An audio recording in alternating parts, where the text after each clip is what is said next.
ইনায়াত পিছন থেকে আকস্মিক জড়িয়ে ধরেছে তাকে। আষ্টে পিষ্ঠে লেগে আছে তার সাথে। পিঠে পিঠে মুখ গুজে নির্লিপ্তে বলে উঠল, আপনাকে ভালোবাসি আমি। বিয়ে করবেন আমায়? আমি বাবাকে যা বলবো বাবা তাই শুনবে। বিশ্বাস করুন আপনাকে সেই প্রথমবার দেখার পর থেকে কোনো কিছুতেই মন বসাতে পারিনি। অনেক খুঁজেছি আপনাকে, আল্লাহর কাছে মুনাজাতে কতবার যে চেয়েছি সেটা আল্লাহ জানেন। আমি জানি আমি একটু অন্যরকম। যেখানে ছেলেরা এসব জানায় সেখানে একটা মেয়ে হয়ে আপনাকে এসব বলছি। আমি এমনই। আপনার নামে অসুখে ধরেছে আমায়। আপনি না ডাক্তার, এই অসুখ থেকে মুক্তি দিবেন আমায়? করবেন বিয়ে? ঠাস নিজের নরম গালটা যেন জ্বলে যাচ্ছে ইনায়াতের। আকস্মিক থাপ্পড়ের জন্য মোটেও প্রস্তুত ছিল না সে। এক হাতে গাল চেপে ধরে তাকিয়ে আছে নিষ্পলক। এর আগে কখনো কেউ আঘাত করেনি তাকে, তবুও চোখের কোণে পানি নেই। এই প্রথমবার নির্ভীকের চোখে এমন রাগের স্ফুলিঙ্গ দেখল ইনায়াত। কিঞ্চিত ঘাবড়াল।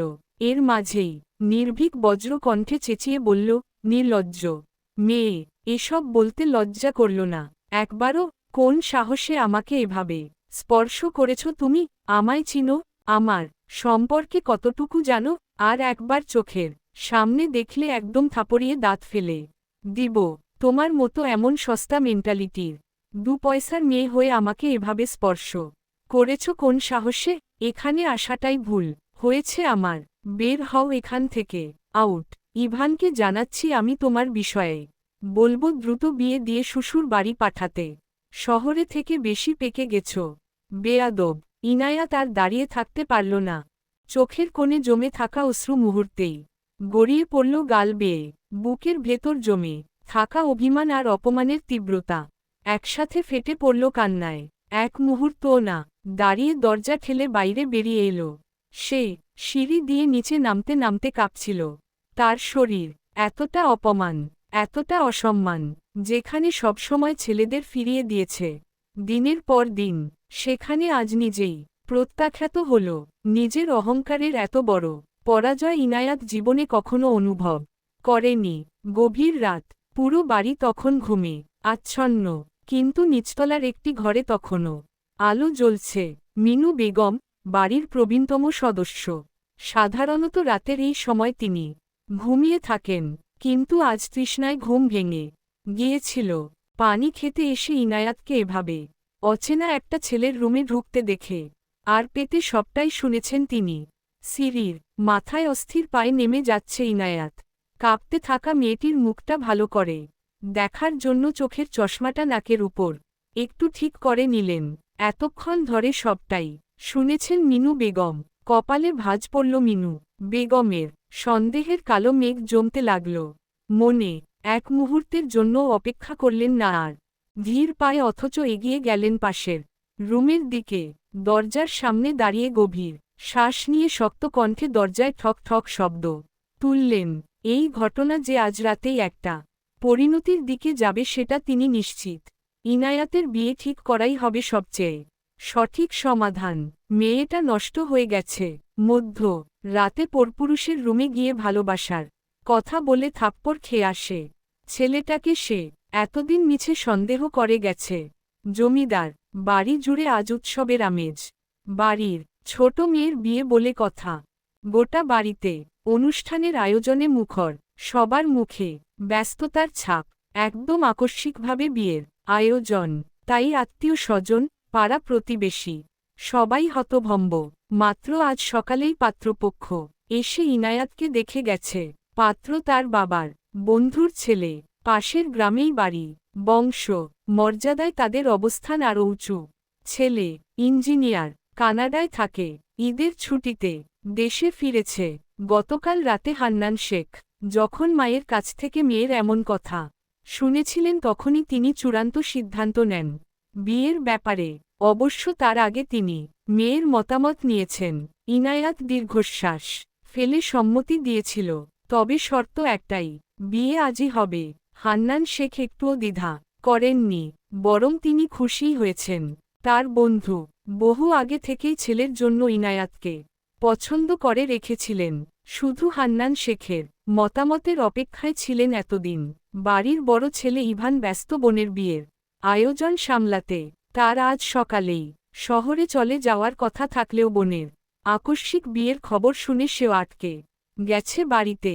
নির্ভীক আর ইভান দুজনেই এখন বাইরে বিয়ের আয়োজনের দেখভাল করছে।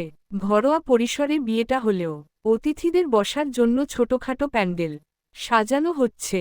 হান্নান শেখ নিজেই এই সিদ্ধান্ত নিয়েছেন যাতে আয়োজনটা সুন্দর হয়, মানুষের আপ্যায়নে কোনো ত্রুটি না থাকে। ইনায়াত তার রুমের ভেতর বসে, পাশে বৃষ্টির হাতে লাল রঙা একখানা বেনারসি শাড়ি, খাটের উপর ছড়িয়ে ছিটিয়ে রাখা ভারী সোনার গহনা, চারদিকে সাজসজ্জার জৌলুস। অথচ ইনায়াতের ভেতর এক অদ্ভুত শূন্যতা। ইনায়াতের এরূপ চেহারা দেখে বৃষ্টি অসহায়ের মতো বলল, আরেকবার ভেবে দেখলে হতো না? রাগের মাথায় এভাবে সিদ্ধান্ত নেওয়া কি ঠিক হলো?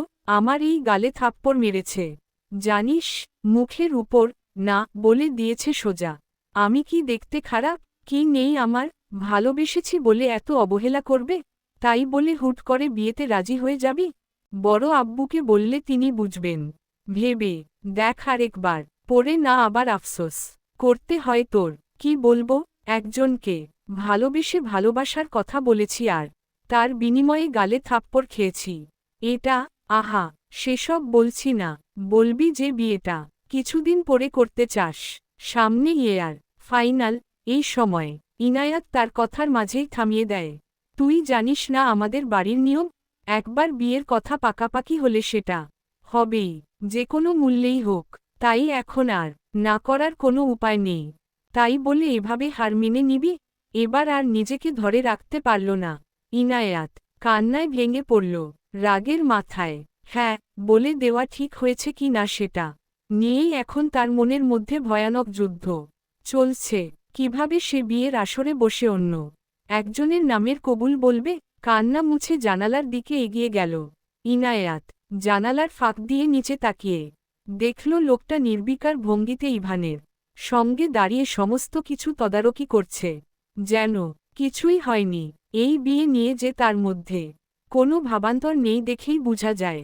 পাষণ্ড পুরুষ একটা, দয়া মায়ার ছিটে ফোটাও নেই। মনে মনে বিরক্ত হয়ে বকে দিল সে। এরপর নিচের দিকে তাকিয়েই বৃষ্টিকে উদ্দেশ্য করে বলল, বিয়ে আজই হবে। দরকার হলে বিয়ের রাতেই পালাব। সংসার করব না, সবকিছু ছেড়ে ছুড়ে বনবাসে যাব। তাও এই লোকটাকে দেখিয়ে দেব আমি বিয়ে করে। কি ভাবে নিজেকে ওয়ার্ল্ড ওয়াইড হ্যান্ডসাম? এই বলে এক মুহূর্ত চুপ করে থাকে ইনায়াত। তারপর আবার বলে, তবে যাই বলিস বোন, লোকটা কিন্তু সত্যিই ওয়ার্ল্ড ওয়াইড হ্যান্ডসামই। ইনায়াতের এমন দ্বিমুখী কথা শুনে পুরো ভ্যাবাচেকা খেল বৃষ্টি। এই মেয়ে পাগল হয়ে গেছে সিউর। একবার বলছে বিয়ের রাতে পালাবে, পরক্ষণেই আবার বলছে লোকটা হ্যান্ডসাম। এ কেমন আচরণ? বৃষ্টি বুঝতে পারছে ইনায়াত ভয়ঙ্কর মানসিক টানাপোড়েনের মধ্যে আছে। রাগের মাথায় হুট করে একটা সিদ্ধান্ত নিয়েছে, কিন্তু তার মন তা মেনে নিতে পারছে না। এই পরিস্থিতিতে কি করা উচিত তার? বোনের মতোই দেখে বৃষ্টি ইনায়াতকে। সে কি ইভান ভাইকে জানাবে? ইভান ভাই তো ইনায়াতকে ভালোবাসেন নিজের জীবনের চাইতেও বেশি। সে বললে বুঝবে না ইভান ভাই সেটা? বৃষ্টির মাথার মধ্যে যেন হাজারটা প্রশ্ন ঘুরপাক খাচ্ছে। তপ্ত দুপুরে জমিদার বাড়িতে সাজ রব, অতিথিদের কোলাহলে আঙিনাটা মুখর হয়ে উঠেছে। পুকুরের ধারে বটগাছের ছায়ায় বারান্দার মোড়ে মোড়ে জটলা বেঁধে জমে উঠেছে গল্প আর হাসি ঠাট্টা। তীব্র রোদে সবার গায়ে লেগে আছে চটচটে ঘামের রেখা। তবুও উচ্ছ্বাসের কমতি নেই। আপ্যায়নের আয়োজন ছোট হলেও সবার মধ্যে উৎসবের আমেজ। বাড়ির কর্তা হান্নান তালুকদার দরজার বাইরে অতিথিদের সামলাতে ব্যস্ত। সঙ্গে যোগ দিয়েছেন তার দুই ভাই জমিদার। বাড়ির কর্তৃত্ব এখন সবার কাঁধে সমানভাবে ভাগ হয়ে গেছে। তাদের ভিড় এড়িয়ে একটু দূরে দাঁড়িয়ে আছে ইভান, পরনে চকোলেট রঙা পাঞ্জাবি, পাশে কালো পাঞ্জাবিতে মোড়া। নির্ভীক, ফোন কানে চেপে কারো সঙ্গে কথা বলছে গম্ভীর মুখে। এই দৃশ্যটাই নীরবে দেখছে ইনায়াত নিজের রুমের জানালা দিয়ে। আজ তার বধূ সাজ, লাল বেনারসিতে ঢাকা শরীর, গলায় ছোট এক স্বর্ণের চেইন, হাতে রেশমি চুড়ি, সব মিলিয়ে এক আদর্শ নববধূ না হলেও দেখতে খারাপ লাগছে না। হৃদয়ের গভীরে তোলপাড় চলছে ইনায়াতের। এই সাজ সেই নিজে থেকে করেনি, মিনু বেগম একরকম জোর করেই সাজিয়ে দিয়ে গেছে। তখন পাশে দাঁড়িয়ে আছে বৃষ্টি, ইনায়াতের দৃষ্টি আটকে আছে কালো পাঞ্জাবিতে ঢাকা সেই মানবের দিকে। বৃষ্টির চোখ নিবন্ধ চকোলেট রঙা পাঞ্জাবির ইভানের ওপর। কাজী এসে বসে গেছেন, কাজীর খাতা খুলে রাখা। বিয়ের আনুষ্ঠানিকতা শুরু হওয়ার প্রস্তুতি প্রায় শেষ। ইনায়াতের মন চাইছে এই মুহূর্তেই দৌড়ে গিয়ে লোকটার ঘাড়ে লাফিয়ে পড়তে। শয়তান, বজ্জাত, কি অনায়াসে দাঁড়িয়ে আছে বরযাত্রীদের অপেক্ষায়। কোনো অনুশোচনা নেই, কোনো প্রতিক্রিয়া নেই। ইনায়াতের ভেতর তীব্র যন্ত্রণা জেগে উঠল। এমন প্রেমিক কয়জনের কপালে জোটে? পরক্ষণে আবার নিজ ব্যাকুল মনকে সান্ত্বনা দিল এই ভেবে যে লোকটা তো আর সত্যিই তার প্রেমিক ছিল না, তার আগেই তো লোকটা তার অনুভূতিকে গলা টিপে হত্যা করেছে। নির্দয় আকুল হয়ে বৃষ্টির হাত চেপে ধরল ইনায়াত। ফিসফিস করে বলল, বৃষ্টি রে, এই বিয়েটা আটকে দে, কিছু কর, আমি এই বিয়ে করতে পারব না। বৃষ্টি আইসি ভঙ্গিতে বিছানায় গিয়ে বসল, একটা হাই তুলল, তারপর উদাস গলায় বলল, আগেই বলেছিলাম, শুনিসনি? এখন আর কিছু করার নেই, সুখে থাকবি। শুনেছি ছেলেটা কানাডায় থাকে, তোকে নিয়ে 1 মাসের মধ্যেই চলে যাবে। প্রবলেম কোথায়? ইনায়াত অধৈর্য হয়ে উঠে দাঁড়াল, কণ্ঠ কাঁপছে, চোখ ভিজে আসছে নোনা জলে। আমি পারব না, প্লিজ কিছু কর তুই। না আমার বেস্ট ফ্রেন্ড, আমার বোন হয়ে আমার আকুতি শুনতে পারছিস না? বৃষ্টি দীর্ঘশ্বাসের সঙ্গে বলল, এখন আর কিছু করার নেই, চুপচাপ বিয়েটা করে ফেল তোরই মঙ্গল। ইনায়াত শূন্য চোখে তার দিকে তাকিয়ে রইল। বিয়েটা সত্যিই হয়ে যাবে? সত্যিই তার জীবনের নিয়তি এভাবেই লেখা ছিল? এত সহজেই হার মেনে নিবে সে? বাঁচতে পারবে তাহলে? জমিদার বাড়ির আঙিনায় মুহূর্তেই এক অদ্ভুত নীরবতা নেমে এসেছে। নীরবতার মাঝেও ফিসফিসিয়ে ছড়িয়ে পড়ছে গুঞ্জন। অতিথিরা একে অপরের সাথে কানাঘুষা করছে। জমিদার বাড়ির মেয়ের বর্তদেশ ছেড়ে চলে গেল। বিয়ের দিন এমন কাণ্ড করল ছেলেটা, কানাডায় চলে গেছে, ফোনে বলে দিয়েছে বিয়ে করবে না। আরও কত কি। বাড়ির গম্ভীর পরিবেশের মাঝে হান্নান তালুকদার বসে আছেন গাঢ় চিন্তায়। তার সামনে মাথা নিচু করে দাঁড়িয়ে আছে পাত্রের বাবা। সম্পর্কের খাতিরে তাদের মধ্যে বন্ধুত্ব থাকলেও এই মুহূর্তে সেই বন্ধুত্ব কোথায়? যেন হারিয়ে গেছে। ছেলে এমন কিছু করবে স্বপ্নেও ভাবেননি আহাদ সাহেব। লজ্জায় মুখ তুলতে পারছেন না বন্ধুর সামনে। বাড়ির ভিতর থেকে কান্নার আওয়াজ আসছে। মিনু বেগম মাথায় হাত দিয়ে বসে আছেন, বাকিরাও ফিসফিস করে আলোচনা চালিয়ে যাচ্ছে। ইনায়াতের ঘরের দরজাটা বন্ধ, কেউ সাহস করে ঢুকতে পারছে না। এই স্বের মাঝেই চুপচাপ দাঁড়িয়ে আছে ইভান। পাশে নির্ভীক, ইভানের মুখ অন্ধকার, নির্ভীক নির্লিপ্ততা, চোখে চারপাশ দেখছে, যেন এই ঘটনায় তার বিন্দুমাত্র আগ্রহ নেই। দীর্ঘক্ষণের নীরবতা ভেঙে পাত্রের বাবা আহাদ সাহেব কাঁপা গলায় বললেন, কোন মুখে তোকে সান্ত্বনা দিব জানা নেই হান্নান? আমি নিজেও জানতাম না ছেলেটা এমন কিছু করবে। আমাকে তুই ক্ষমা করে দে। হান্নান তালুকদারের চোখে অন্ধকার, দৃষ্টি যেন আবছা। মেয়েটার বিয়ে এভাবে ভেঙে গেল। এত বড় অসম্মান তিনি কিভাবে সামলাবেন? জমিদার বাড়ির উঠানে গুঞ্জন থামার নাম নেই। মেহমানরা ছোট ছোট দলে ভাগ হয়ে চুপিসারে কথা বলছে। জমিদার বাড়ির মেয়ের কপালটাই পোড়া। বিয়ের দিন বর পালিয়ে গেল, জবাবে আরেকজন চোখ উঁচিয়ে বলল, নিশ্চয়ই মেয়েটার কোনো খুঁত ছিল। শহরে থেকে আকাম কুকাম করে আসছে মনে হয়, এই জন্যই এত তাড়াহুড়ো করে বিয়ে দিতে চেয়েছিল। আর দেখ ছেলের বাড়ির লোক মনে হয় যাইন্না গেসে তাই বিয়ে ভাইঙ্গা দিছে এমনে। হান্নান তালুকদার চুপচাপ বসে আছেন, যেন এক মুহূর্তে শত বছরের ভার নেমে এসেছে তার কাঁধে। তার বন্ধু ক্ষমা চেয়ে চলে গেছেন কিছুক্ষণ আগেই, কিন্তু তাতে কি লজ্জা কমল? তার পাশে দাঁড়িয়ে তার 2 ভাই, চোখে মুখে গম্ভীর অস্বস্তি। ইভান একপাশে দাঁড়িয়ে বাবার মুখের দিকে তাকিয়ে আছে। তার হৃদয় নিংড়ে যাচ্ছে বাবার এই অবস্থা দেখে, ভিতরে হাজারটা প্রশ্ন ঘুরপাক খেলেও এই মুহূর্তে সেসবের কোনো উত্তর খোঁজার প্রয়োজন বোধ করল সে। শুধু চায় তার বোন যেন সম্মান নিয়ে মাথা তুলে দাঁড়াতে পারে ভবিষ্যতে। নির্ভীক একটু দূরে দাঁড়িয়ে তার মুখশ্রী দেখে বোঝা কঠিন ভিতরে কি চলছে। স্থির নির্জীব মুখভঙ্গি। ঠিক তখনই ইভান আচমকা বলে উঠল, আমার ছোট্ট পাখিটাকে বিয়ে করবি নির্ভীক? এক মুহূর্তের জন্য পুরো উঠোন স্তব্ধ হয়ে গেল। সব চোখ ঘুরে গেল ইভানের দিকে, যেন নিজেদের কানকে বিশ্বাস করতে পারছে না সকলে। নির্ভীকও থমকে গেল।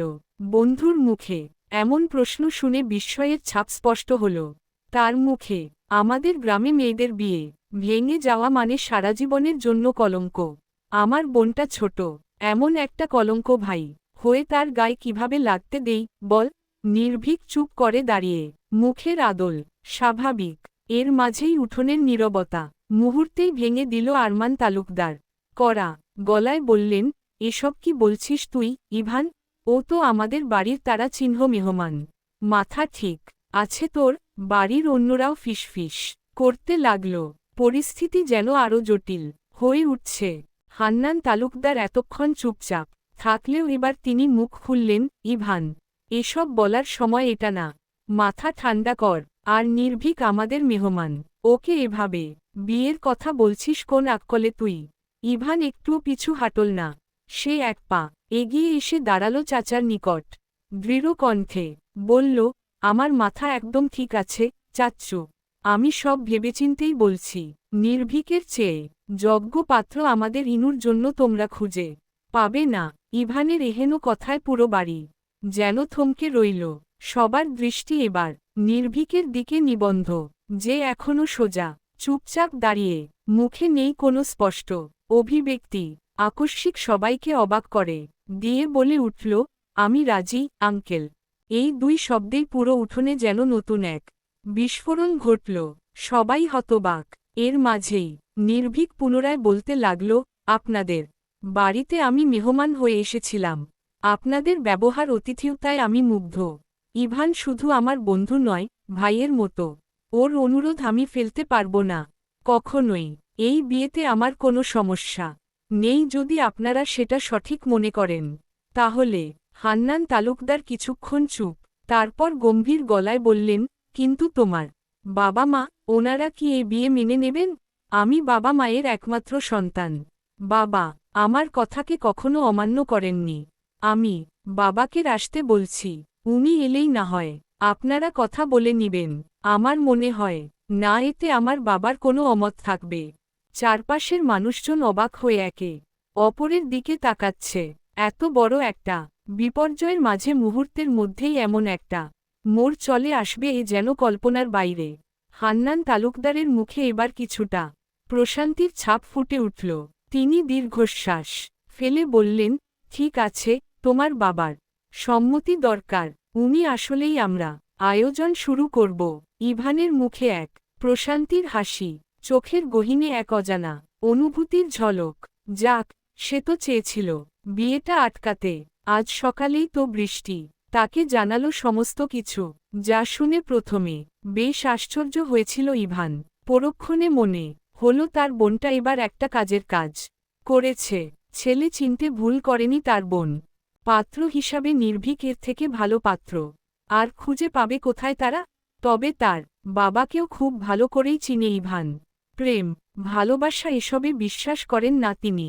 তাই তো তখন বৃষ্টির সাথে মিলে প্ল্যান করে বিয়ের রাস্তা ক্লিয়ার করতে বাবার ঠিক করা পাত্রকে কিডন্যাপ করার জন্য লোক পাঠিয়েছিল সে। তবে তার লোক এসে জানায় তারা ছেলেটাকে নাকি খুঁজেই পায়নি। হয়তো এর আগেই ছেলেটি চলে গিয়েছে গ্রাম ছেড়ে। সন্ধ্যা নেমে এসেছে জমিদার বাড়ির আঙিনায়। দুপুরের ব্যস্ততা, কানাঘুষা, ফিসফিসানি সব মিলিয়ে একটা অদ্ভুত উত্তেজনা ছড়িয়ে পুরো বাড়িতে। যারা কিছুক্ষণ আগেও ইনায়াতের নাম নিয়ে সমালোচনা করছিল, তারাই এখন বিস্ময় অভিভূত। কারণ একটাই, বিয়ে ভেঙে যাওয়া মেয়েটার কপাল খুলে গেছে। এখন তার বর যে স্বয়ং মন্ত্রীর ছেলে কাজী সাহেব বিয়ের ঘরে বসে আছেন। দুপুরের বদলে বিয়ের সময় ঠিক হয়েছে। সন্ধ্যার পর কারণ মন্ত্রী সাহেব আসবেন। একটু আগেই এসেছেন তিনি। পরিচিত মুখ। মিডিয়া যেন মুহূর্তেই হুমড়ে পড়ল জমিদার বাড়ির প্রাঙ্গণে। তবে এসবের কিছুই এখনো কানে যায়নি ইনায়াতের। তখন বৃষ্টির মুখে শুনেছিল পাত্র চলে যাওয়ার কথা। তাহলে আবার কার সাথে বিয়ে দিচ্ছেন তার বাবা?